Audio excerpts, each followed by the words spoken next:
The best two words in sports, the Denver Nuggets force Game 7. We're going to talk about it here on Locked On Nuggets.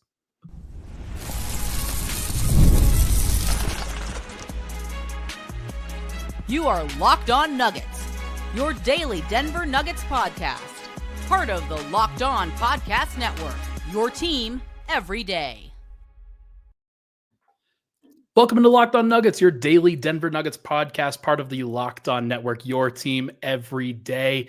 Thanks for making us your first listen each and every day. This episode is brought to you by Prize Picks. Download the app today and use promo code LOCKEDONNBA to get $50 instantly when you play your first $5 lineup.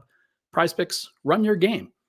My name is Ryan Blackburn. I am your host here at Locked On Nuggets, joined by another host over at Locked On Nuggets, Matt Moore. We're switching things up a little bit today.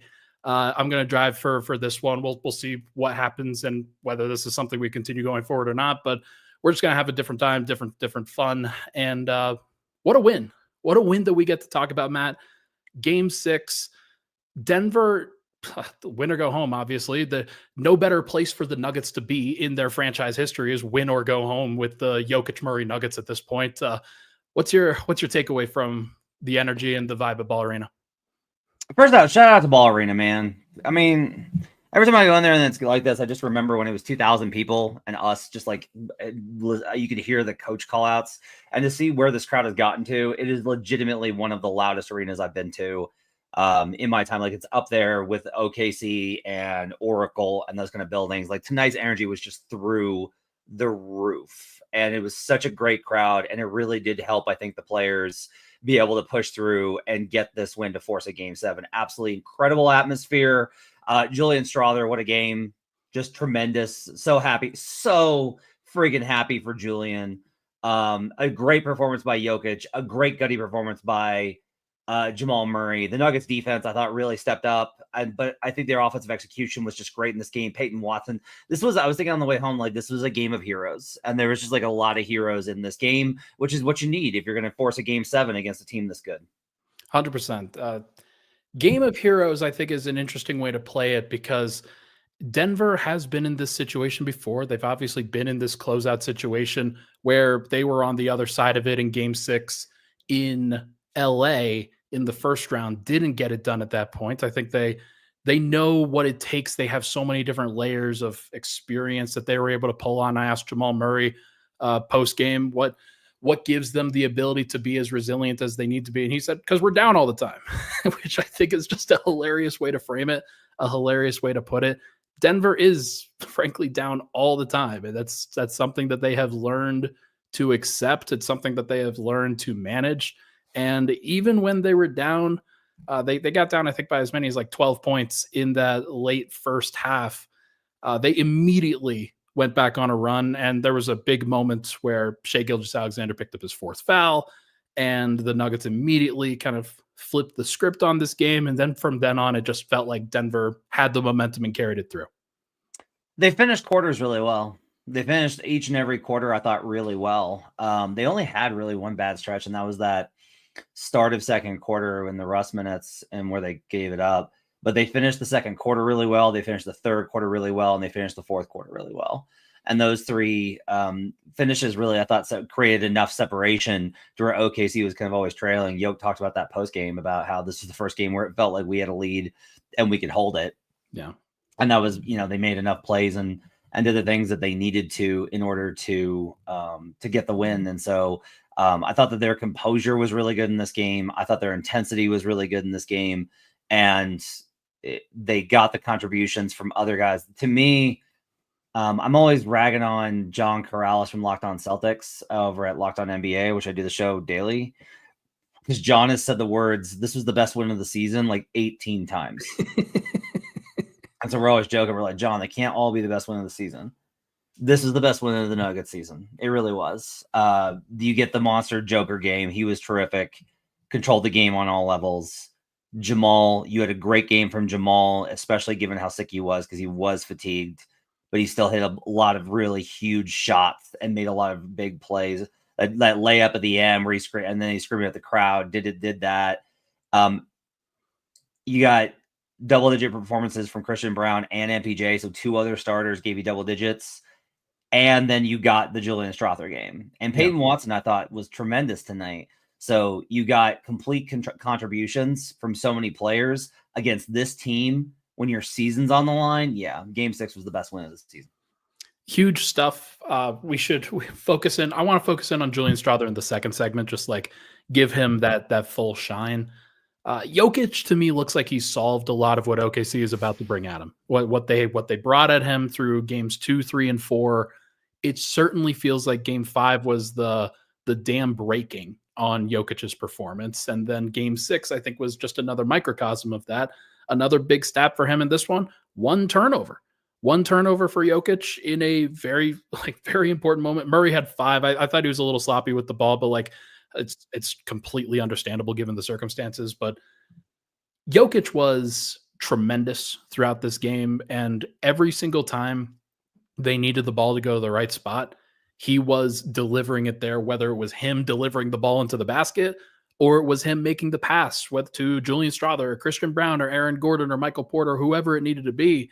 He was making the right play. And just this is why you can never count Denver out, because they have a guy who can do that and just unlock everything for the team.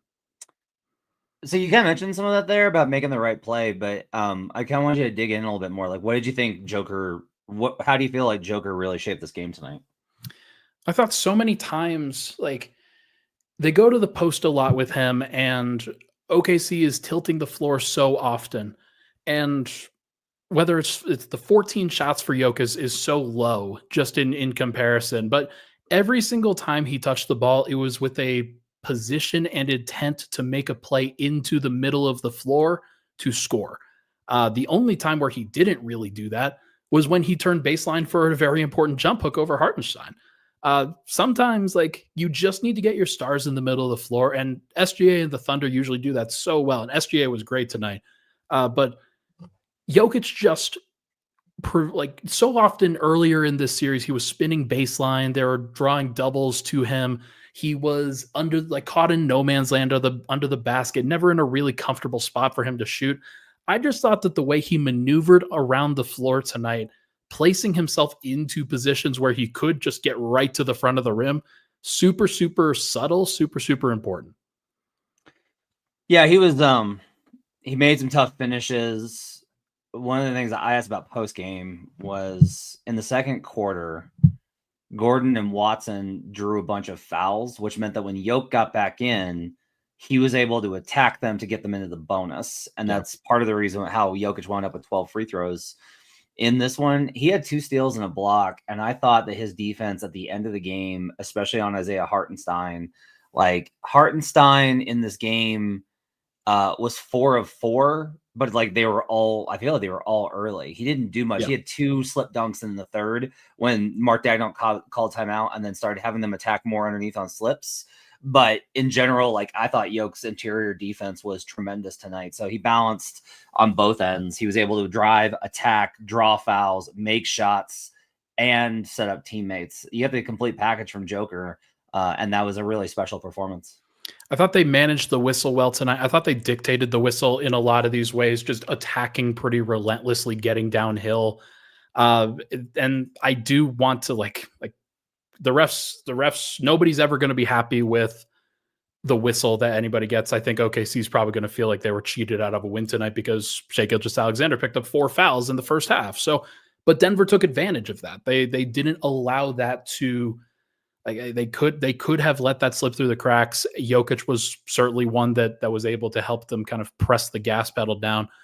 Christian Brown deserves a major shout out to 23 points in this one. I think I saw a stat that the Nuggets, Jokic, Murray, and Brown were the first trio in NBA history since the 1966 Boston Celtics or maybe it was 86. It was one of those years to have just 20 points, 8 rebounds, and 5 assists each of them, which is insane. That's an insane stat, but also very complimentary to the effort that I think Christian Brown put in tonight.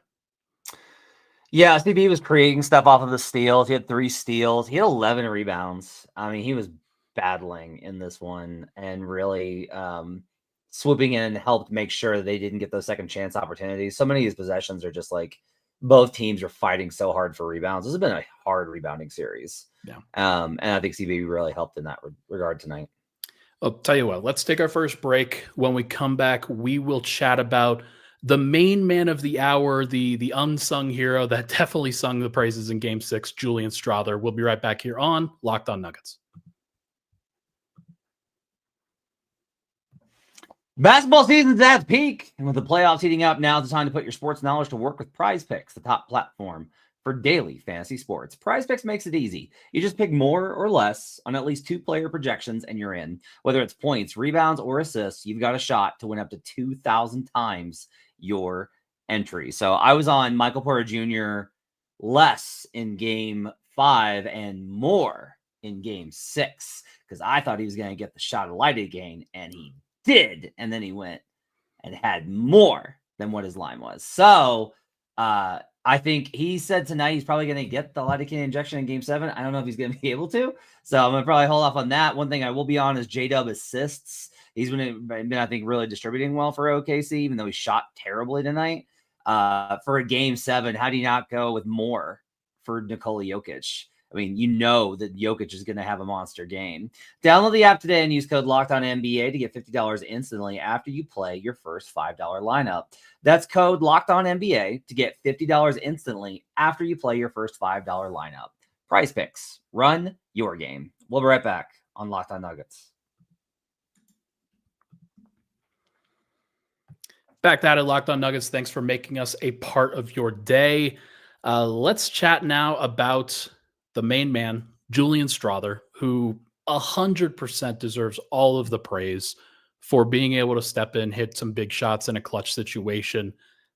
Game 6, you didn't know who was going to ultimately step up. I thought that Russell Westbrook would have an opportunity. Thought that Peyton Watson would have an opportunity. I thought Peyton was a little bit worse than you do, but like he also was very active and defensive minded and grabbed some big rebounds, especially late in the game. But what did you see from Julian, and just how happy were you for him?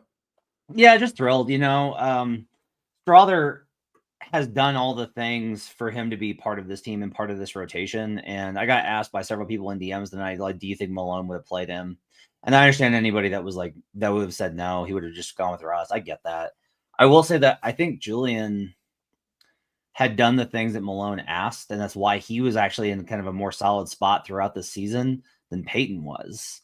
And so Julian, I'm not going to rule out the idea of Malone playing him. I get that it's easy to say that, but I thought that Adelman's decision to go to him was smart. If Julian doesn't make the first 3-pointer, then he probably gets pulled and we don't see him again. Yeah. But that's where Adelman's at, is just like, look, if you can give us something, give us something. Otherwise I got to go move on. And Julian made the first shot, and then he made another one, and then he made another one. For me, the biggest possession was actually on defense. Shea switch hunted him. He got the stop and forced it out, and then they took another above the break 3. OKC took 30 above the break 3s in this game. Yeah. Like, they generated open looks, but not the high percentage ones. And so that possession by Julian was really huge. I just thought that Julian's energy and his, like, he's just a threat where OKC had to be like, he was threatening to drive so much that OKC, you could tell, was kind of like, whoa, what's he going to do here? Because they're used to, like, you get used to in the series, the same guys do the same stuff over and over again. And if Christian doesn't have a wide open lane, Christian's like, okay, back to Jokic, and I'm going to go stand in the corner again. Yeah. And MPJ's kind of the same way, where like there's no real threat. And Julian's like, no, I got Shake. Like I'm going at you. And he was able to hit this, and then just to knock down the threes, because Julian was drafted as a shooter and he hasn't shot well, but he was drafted as a shooter, and this was always in him. Like this, I wrote about this midseason on the Denver Dig about, like, look, Julian's offensive game is really good. It just needs time. And this was a huge moment, exactly what they needed. And it's really cool that Julian Strawther gets to be the hero of Game 6. 100%. And like, for somebody who he really didn't play in the first round at all. And I was surprised, but actually not really, when Adelman broke him out in Game 1 of this series, and he was a part of the rotation instead of anybody else. And it kind of an interesting pivot from where I thought that they would go. But he is the player, especially with how many guards and wings OKC has, how fast they play, how perimeter oriented they are. You need somebody to match that. And he had been playing good minutes up until this point. I thought he was good in game 5. He just didn't get any shots to really like take advantage. He got one shot, but like even in game 4, he didn't get any shots. And I continue to be impressed with the way that he's moving out there and how he is fitting into exactly what they need to do.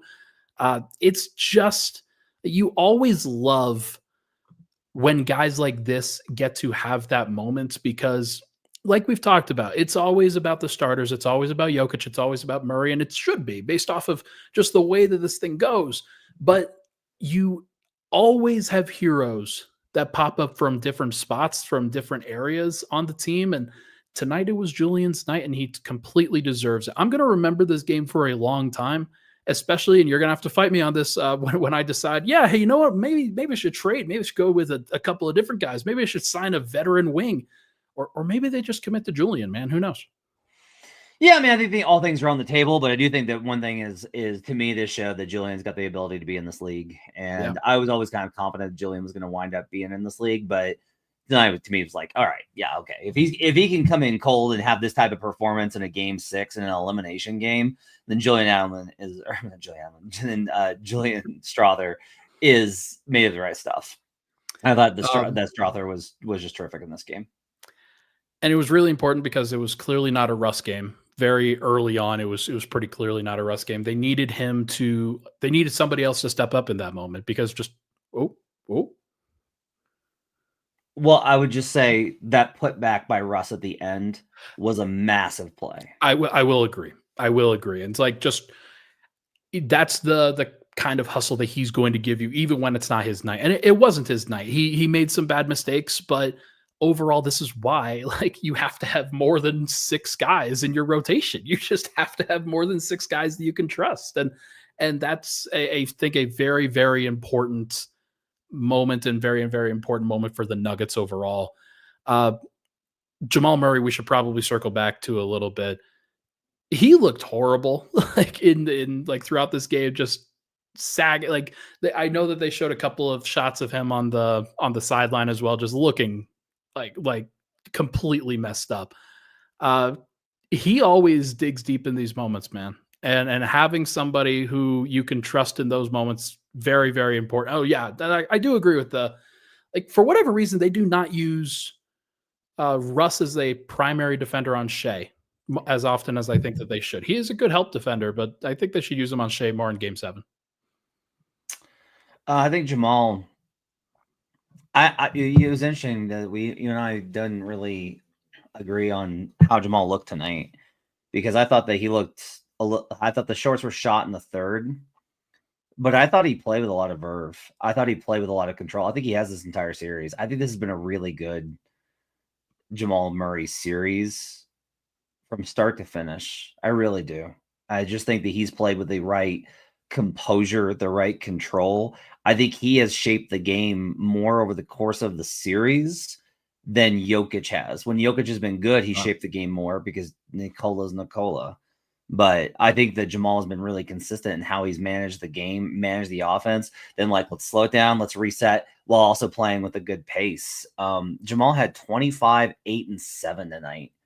That's a that's a Jokic line. And so I just think that he was excellent, I thought, tonight, given his circumstances and what he's going to deal with the sickness. I want to point to this comment real quick. Anybody that says 9 of 19 or as like a denigration of Jamal Murray for tonight, there are so many possessions, man, where Peyton's doing something with the ball, Julian's doing something with the ball, Russ can't get anywhere, Aaron's just like he's posting up, and they just need to pass the ball out, and the ball ends up in Jamal's hands with 5 seconds left on the clock, and he's like, he actually did. You pointed this out earlier during the game. He's like, guys, it's fine, I got this. And he took a tough contested layup that ultimately didn't work out, but you need somebody sometimes to just take the hard shot at the end of the shot clock, and he does that so consistently. And finding somebody who's just willing and able to take those shots and be responsible for those shots, I think, is really, really important. This is a good comment from Marco. Jamal was good, but every time Caruso was on him, he went cold. It's true. Caruso did a great job on him tonight. He's incredible, man. I love watching Caruso play defense. He's just, to me, he's just one of those guys that can change the complexion of the game. And the end of this game, it kind of felt like it was going that direction in some ways. Like there were just turnovers over and over and over again, despite Denver getting up 16. So it felt kind of like a deja vu moment. But hey, Denver built up such a big lead that it didn't really matter. Yeah, they did a great job.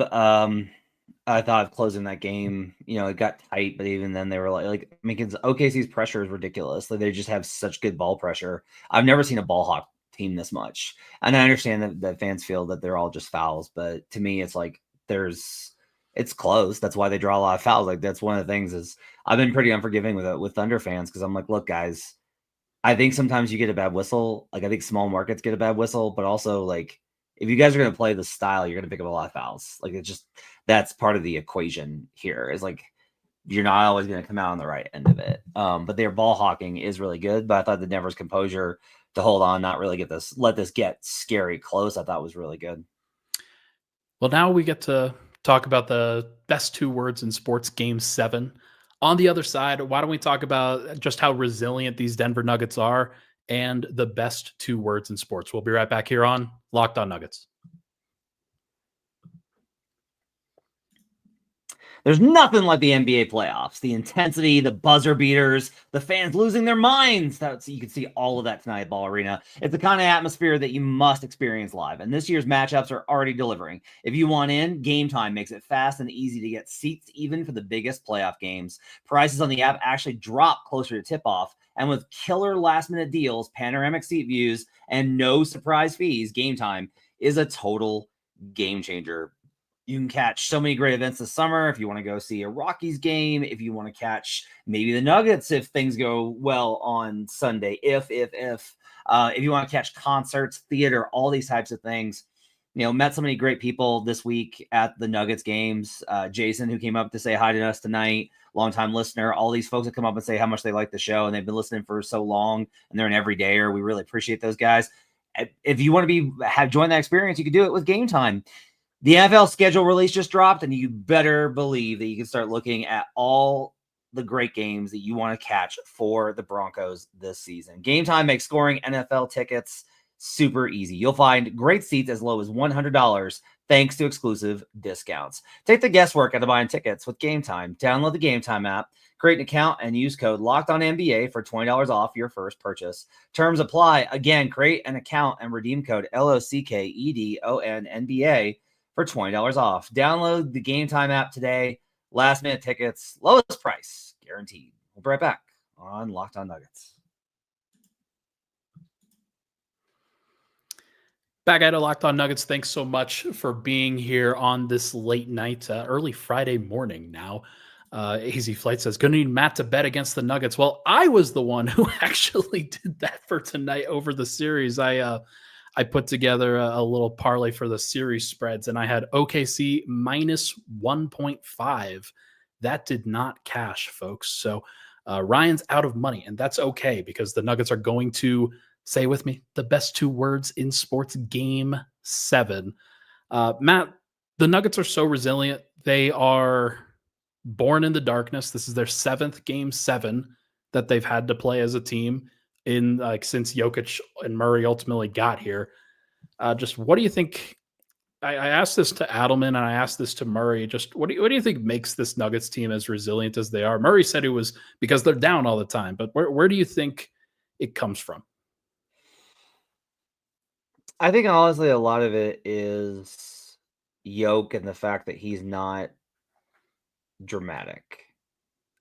He's not really emotional on court, and I think it's very easy to feel calm by him because I think Joker is always just very matter of fact about things. Yeah. And I think for him, he's like, look, if we just play well and execute, we can win.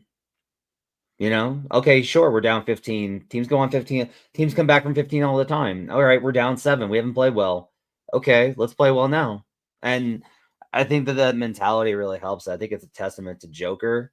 I do think that teams take on the identity of their best player. And I think that Jamal is specifically very well built for stressful situations. I think that he is able to find a calm that a lot of players cannot. That you're trying to balance intensity. It's not that teams panic. I really don't think so. I think it's that they're the phrase like trying to make a play. You have to learn how to make a play under control within the flow of the game. Like you have to still let the game come to you, even if you're meeting it there, even if you're trying to initiate it, if you're trying to be aggressive, you still have to let that game flow kind of through you. And I think that Joker is the best in the world at that. And the other Nuggets have kind of adopted that, and their ability to be calm and to never really get rattled by their situation, I think is one of the most important things about them. And it's a real testament to Nikola and the rest of the team. It's a really good point. And just, it's funny that like you can be in so many high leverage situations. And maybe that's also just part of it, that it's the experience factor that they have now been a team that's grown up. And it's easy for me to forget that, because when I was just kind of starting out, this team was starting out too. And I feel like I'm still pretty young in this business overall, and Denver's still trying to figure out who they are at times, but they have figured out who they are. They got to the mountaintop. They went through the hard trials and tribulations and have emerged as a more tough, more resilient team on the other side.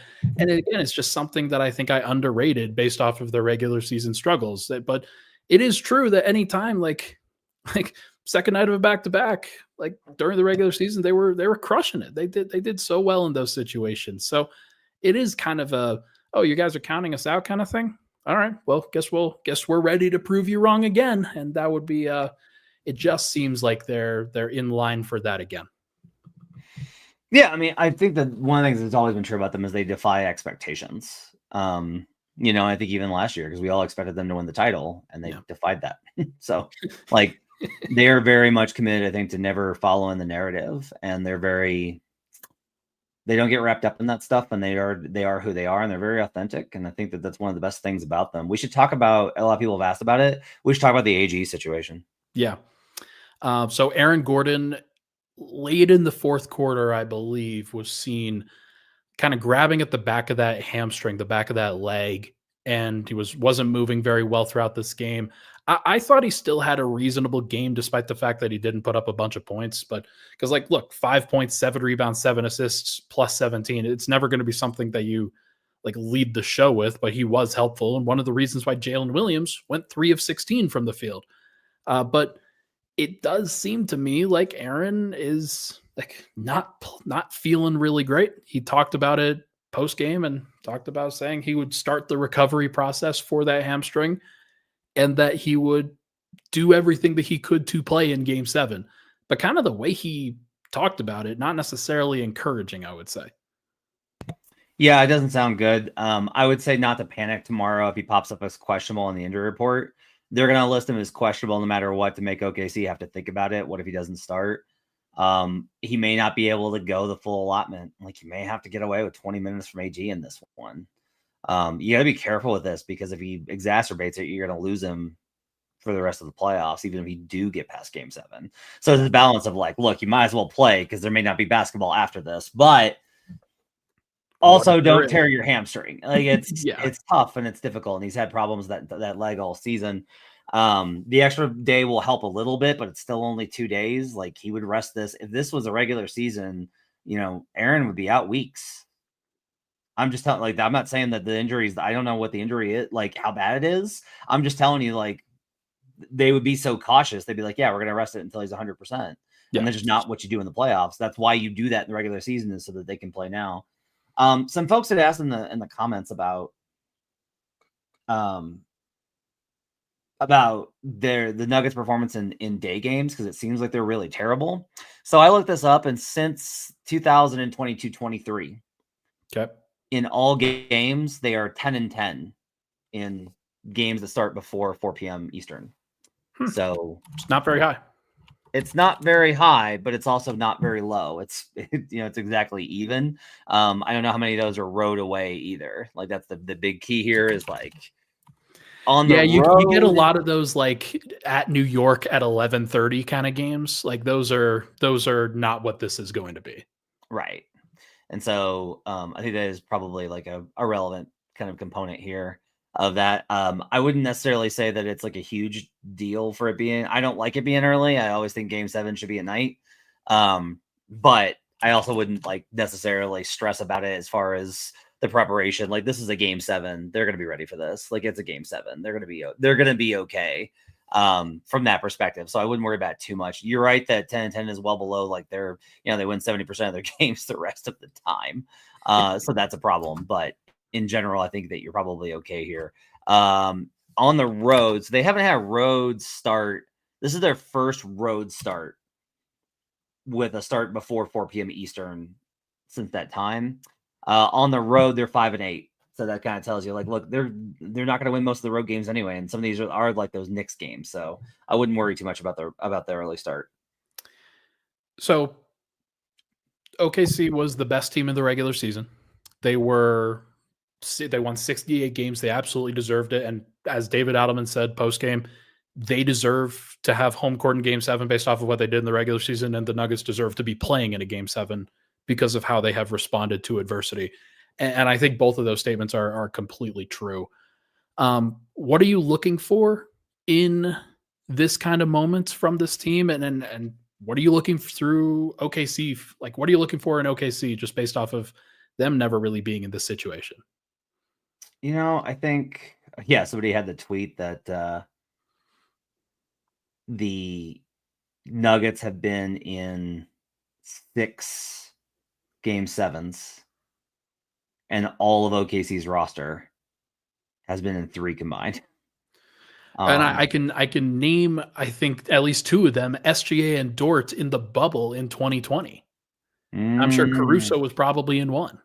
Yeah. Hartenstein, actually, last year. Oh. Not Caruso. Right. Not Caruso. Right. Got to play more than 25 minutes to do that. So, play in the game. So... I think the key is going to be these games are okay. There's a lot of things that are going to be against Denver. Home teams usually win Game 7s. They're usually sloppy, ugly affairs, which I don't necessarily know plays towards Denver's strengths. It's often about the reason the home teams usually win is because it's usually just like, this is where we get to make or miss time. It's just like you make your shots or you don't. And the role players make shots or they don't. And role players make more shots at home than on the road. Julian Strawther, right? If the Nuggets get a really good shooting performance, then they're going to win this game, obviously. But if you're going to take that away and if this turns into an absolute rock fight, it leans Denver. If it's super ugly, but it's got to be ugly for both sides. And I'll also say, like, you got to contain live ball turnovers. It's always this huge thing with this team. It will never be bigger than in this moment. They have to contain their live ball turnovers. If you give up easy points in a Game 7, you die. So they're just going to have to contain the ball and not give up easy buckets off of live ball turnovers in Game 7. Call it now. Do they win or lose? I have no idea. Ryan. What do you think? Well, I actually predict that they would win Game 6 in the crossover pod with Ryland. So, why not? Let's double down. Denver's going to win Game 7. They have. There you go. They have. Let's go into this thing positively. They have the positivity here. Jokic, Murray, they've got the experience. Let's see if they can deliver on this moment. Any final things before we get out of here?